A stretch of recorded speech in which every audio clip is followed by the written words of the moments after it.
Hi, I'm Kevin Hill, and welcome back to another episode of our beautiful little desert landscape painting together.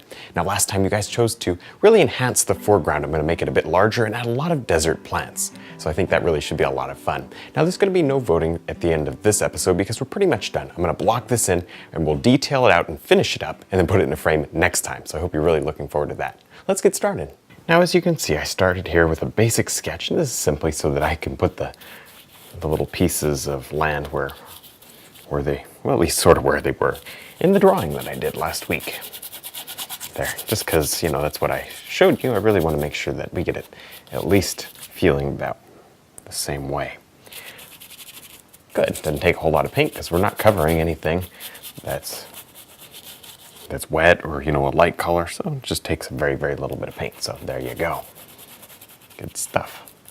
There, okay, now, there's our dark. Now, we really want to make these feel a little bit more far away, so we're going to keep that one with more detail, and we'll make these into a little bit less detail.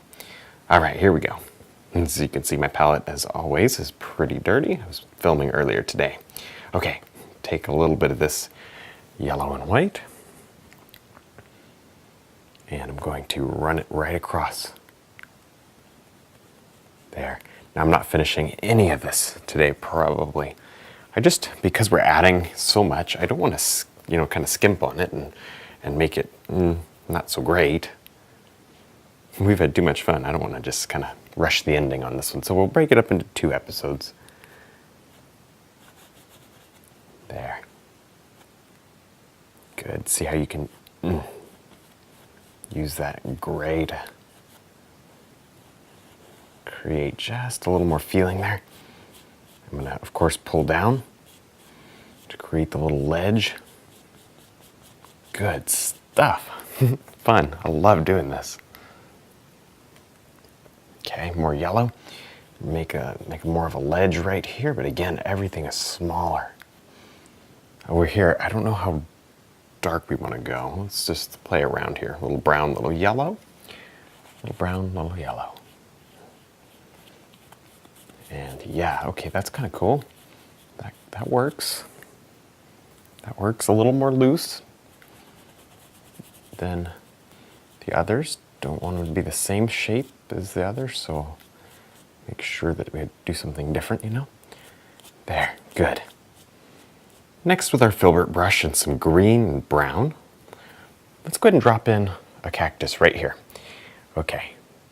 Now, the filbert brush is actually a great little shape for it. I'm going to start here at the top, or close to the top, and make an oval. Okay, and then I'm going to just continue doing this over and over and over again. And this is pretty simple, but don't rush it, because if you're at all like me, you're not exactly an expert at painting cactus, so don't overdo this. You know, give it just a couple minutes. You can also give these little detailed areas. These are like the fruit on the cactus. There.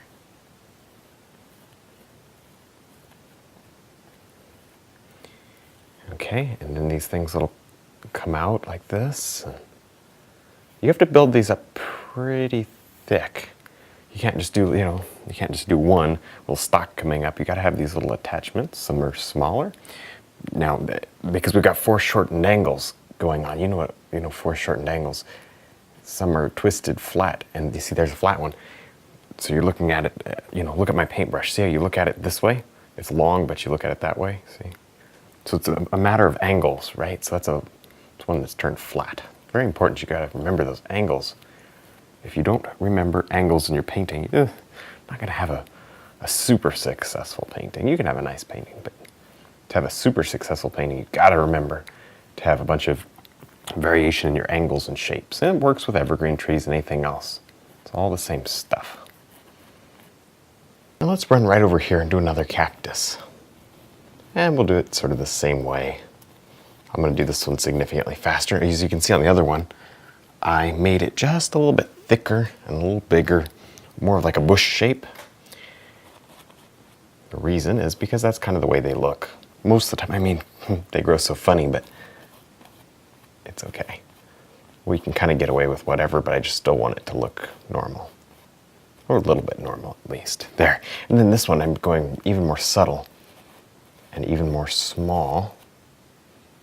There we go. It's probably good, and I'll bring it down just a bit into our little land. You'll notice here, the way we made these pieces of land seem far away was we put less detail in them. So I'm going to keep it kind of feeling the same way. So see how that's super smooth over there?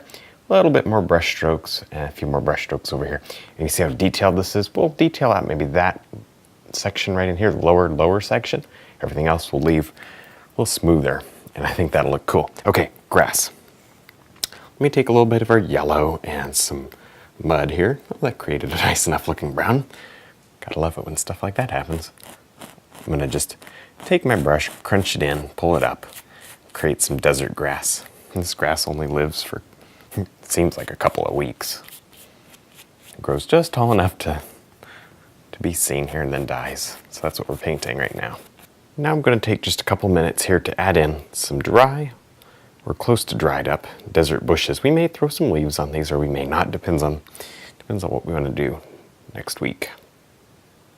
There, I'm just going to get the little framework for the bushes ready, and then we'll sort of figure it out later. There, see how that just really fills in? And you can get beautiful, amazing little details right over, the very blurry edge, which of course, blurry and sharp edges together kind of create some interest. See that make it grow in and around this cactus here? That's cool because it helps to seed it into the painting. Anything you can do to make this sort of sit into the painting, and the better off you are going to be.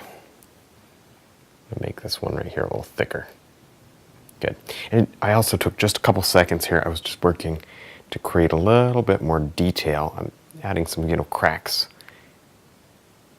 I got this started, but I'm going to show you how to do it here. Just add these little cracks in the ground. When dry dirt when wet dirt, the clay and whatever this is, it dries, it cracks quite a bit. So that's what we're doing. And I also did a little over here too. All right, well, that's all we're going to do to our little desert painting today. Now, next week, we'll finish up with the final highlights and then see what it looks like in a frame. I think that'll be really a lot of fun. Now, there's no voting, of course, this week because next week we're simply just highlighting it out and finishing it up. So I hope you had a great time, and thanks for watching.